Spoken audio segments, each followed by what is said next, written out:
કેશિયોની અટકાયત મામલે કોંગ્રેસના પૂર્વ ધારાસભ્ય ગ્યાસુદ્દીન શેખનું પણ નિવેદન સામે આવ્યું છે। ક્રાઇમ બ્રાન્ચમાંની બહાર હોબાળો થતા તેઓ ત્યાં પહોંચ્યા અને ખોટી રીતે અટકાયતની વાતોને નકારી હતી। તેમણે જણાવ્યું હતું કે પોલીસ પોતાનું કામ કરી રહી છે, તેને વેરિફિકેશનનો હક છે।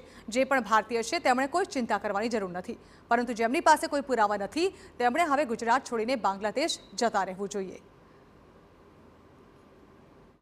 ઘણા બધાના જે આધાર કાર્ડ છે એ સ્કેન થઈ રહ્યા નથી, એટલે અમે એમને કીધું છે કે તમે બીજા કોઈ પુરાવા હોય તો એ પણ લાવજો, માન્ય હશે તો એને પણ આપણે માન્યતા આપીશું।